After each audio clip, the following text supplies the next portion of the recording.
Assalamualaikum Ibu Nining, gimana sehat kabarnya hari ini Ibu Nining? Waalaikumsalam, alhamdulillah sehat-sehat saja. Gimana di sekolahnya Bu? Alhamdulillah aman. Aman, lancar ya?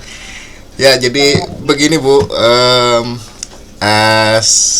kali ini saya ada apa namanya ada tugas ya tugas dari pendidikan calon guru penggerak yang dimana tugas tersebut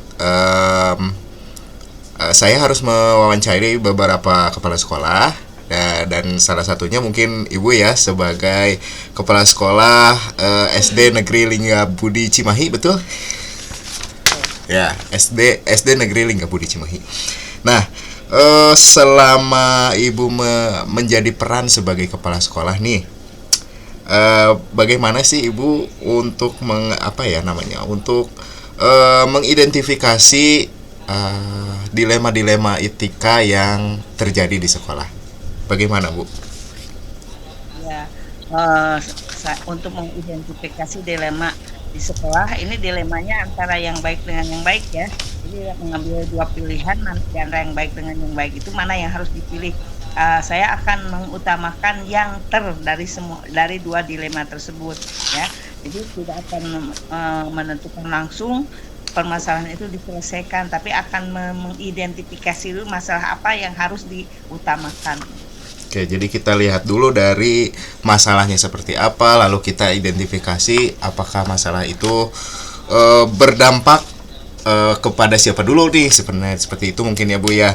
Nah, bagaimana nih ibu untuk menjalankan keputusan di sekolah? Maksudnya ketika ada dilema etika, bagaimana ibu menentukan sebuah keputusan yang tentunya akan berdampak pada guru atau siswa dan lain sebagainya. Bagaimana Bu? Ya, eh, yang utama selain tadi yang identifikasi masalah tersebut, saya juga akan meminta bantuan rekan sejawat atau guru maupun orang tua maupun siswa untuk sama-sama menyelesaikan masalah tersebut. Jadi saya tidak akan langsung menentukan masalah itu harus begini penanganannya, tapi saya akan berkoordinasi dengan tim terutama yang di sekolah, tentu saja tim sekolah yang guru yang dipertuakan atau tidak menutup kemungkinan yang muda juga akan diberikan pendapatnya. Ya, jadi sebuah elemen yang ada di sekolah dulu ya Bu ya tentunya sebelum kita menentukan sebuah kebijakan. Nah, seperti apa nih Ibu apakah memiliki sebuah prosedur atau langkah-langkah yang biasa dilakukan ketika mengambil keputusan atau mengeluarkan sebuah kebijakan di sekolah? Bagaimana Bu? Yang pertama saya akan mengidentifikasi dulu masalah tersebut ya. Mhm. Kemudian setelah itu dilihat mana yang harus diutamakan dari permasalahan tersebut untuk diselesaikan.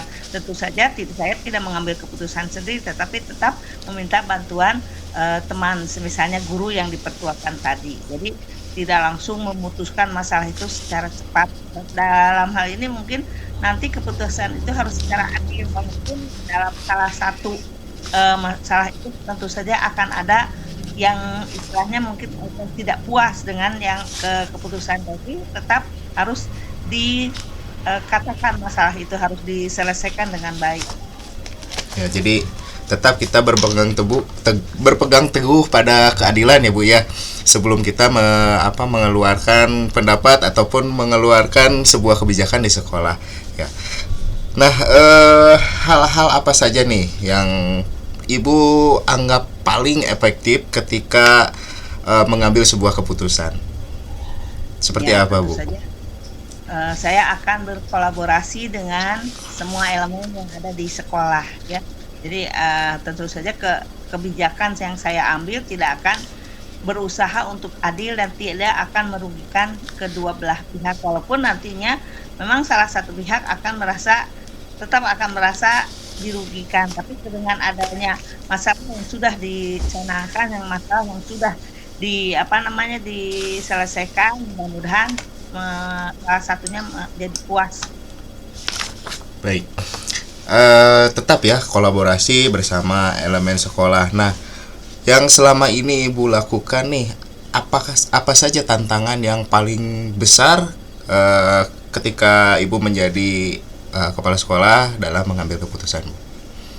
Ya, tantangannya ada beberapa tantangan sih ya, terutama dari segi masalah yang dihadapi oleh kedua belah pihak ya. Jadi tetap harus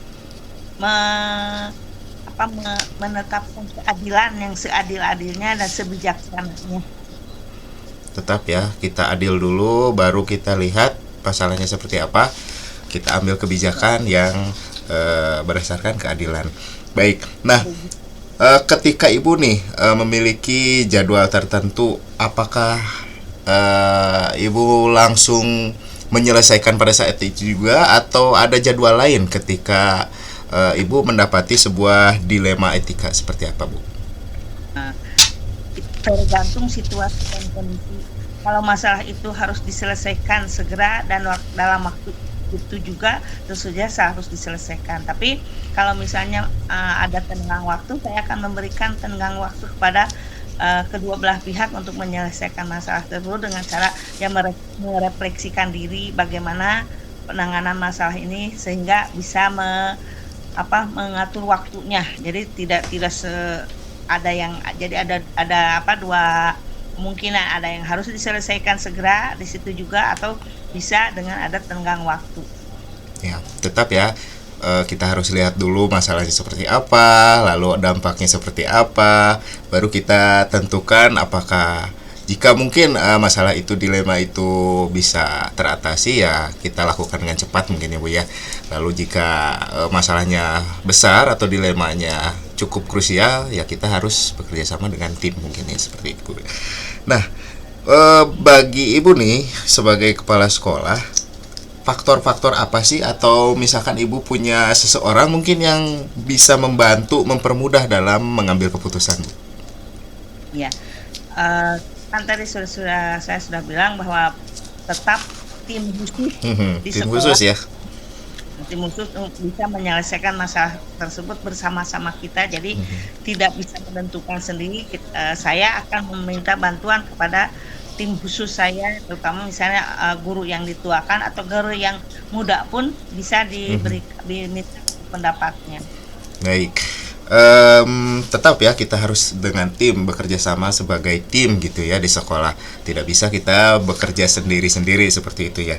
Baik, dari semua yang Ibu sampaikan nih, apa saja sih yang menjadi pembelajaran bagi Ibu sendiri mungkin ya? Apa yang menjadi apa yang dipetik dari semua ini, Bu? Yang saya petik dari permasalahan ini, terutama untuk menyelesaikan suatu masalah itu tidak perlu tergesa-gesa, tetapi tetap harus ada komunikasi yang baik antara beberapa pihak, kemudian bersikap bijaksana dan berusaha untuk seadil-adilnya dalam menyelesaikan masalah. Baik, tetap ya kita harus adil, kita berpegang teguh pada aturan, dan juga mungkin melihat dulu situasi apa masalah dan mungkin dilemanya seperti apa, lalu kita bekerja sama tetap dengan tim. Baik, mungkin ada lagi Ibu yang ingin disampaikan tentang dilema etika ini di sekolah Ibu seperti apa? Kebetulan kalau di SD Linggabudi alhamdulillah tidak ada masalah yang begitu serius gitu ya. Jadi bisa diselesaikan dengan komunikasi yang baik. Baik, terima kasih Ibu atas waktunya. Mungkin ya saya cukupkan. Sangat jelas sekali Ibu Nining ini bahwa kita harus tetap tetap bekerja sama dengan guru sepuh atau dengan guru-guru muda ya, agar ya sekolah ini bukan milik kita, bukan milik kita sendiri, tapi milik bersama seperti itu mungkin ya Bu ya. Iya. Baik, mungkin ada tambahan lagi Ibu sebelum kita akhiri? Iya, terima kasih ya Bu atas waktunya. Video ini saya rekam dan mungkin saya akan simpan sebagai dokumentasi saya untuk diserahkan kepada fasilitator. Seperti itu, apakah Ibu setuju, Bu?